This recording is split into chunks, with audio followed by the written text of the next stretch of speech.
میاں بیوی میں جھگڑا ہو گیا، ہو ہی جاتا ہے۔ میرے نبی کے اخلاق ہیں، اگر خامند کو غصہ آئے تو بیوی چپ کر جائے، بیوی کو غصہ آ جائے تو خامند چپ کر جائے۔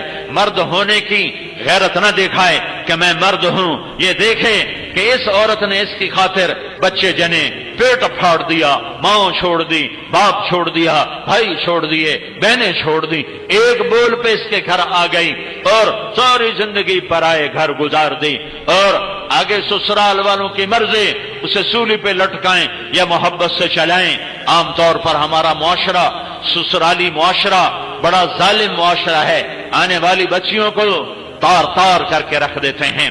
دوسری طرف سے بھی ظلم و ستم ہے، لیکن بہت کم ہے کہ کوئی بیوی کے عشق میں آ کر اپنے ماں باپ کو دھکا دے دے، لیکن یہ واقعات بہت تھوڑے ہیں۔ زیادہ واقعات یہ ہیں کہ سسرال والے